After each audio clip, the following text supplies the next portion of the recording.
Welcome everyone. Today I want to talk about the '07 Honda Ridgeline timing belt change. Now, this also applies for the Honda Pilot and the Honda Odyssey. Um, what I want to talk about is when the camshaft slips into the next position as you're trying to install the new belt. Now, there's a guy, his YouTube channel is Repair Geek, and he has the step by step on how to change the belt out if you decide that you want to do this. Um, this is just something that I did. So, this is not professional advice by any means. If you do what I say, it's at your own risk. I'm just sharing the information because it's what worked for me.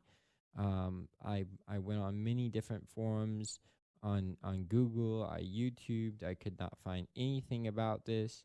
Um, I was getting, the information that I did get was people were arguing in forums back and forth, like, oh, you could do this, you can't do that, blah blah blah. So what I did was the camshaft, as I was installing the new belt, slipped into the next position. Um, Everyone on the forums were saying that you destroyed the engine, the valve ran into the piston, so on and so forth.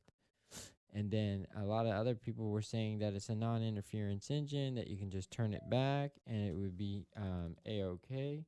And so I did go ahead and put a wrench on it. I didn't see that I had anything to lose, and I forced it back. Now it clicked back and forth multiple times, so it wasn't just, oh, it slipped and then went into right back into place. No, it slipped into the next position, and then it would not hold in that, like, pulling it backwards. I pulled it backwards.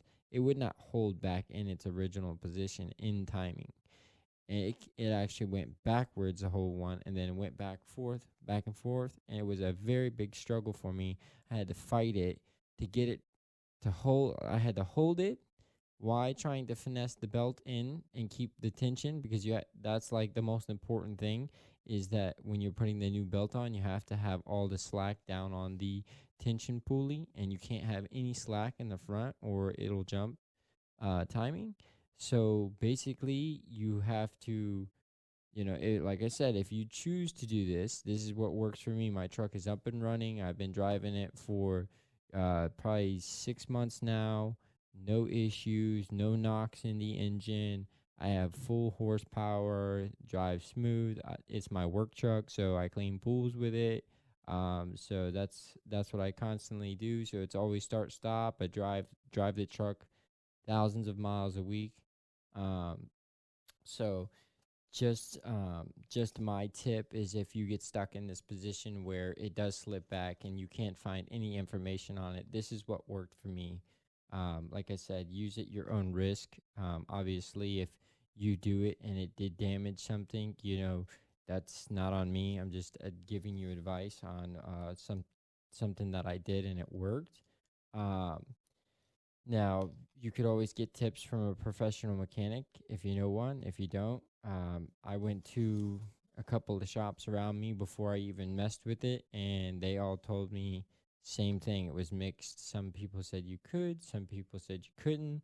But I mean, if you're in that position and it clicked forward and damaged a valve, then you don't really have anything to lose by moving it back, because it's not like you're going to really cause more damage to that valve. It's already damaged.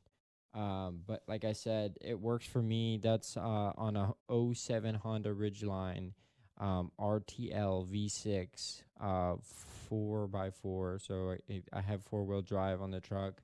Um, and other than that, yeah, like I said, the Repair Geek YouTube channel has a step-by-step on a Honda Pilot, but it's the identical engine from the Honda Pilot to the Honda Ridgeline.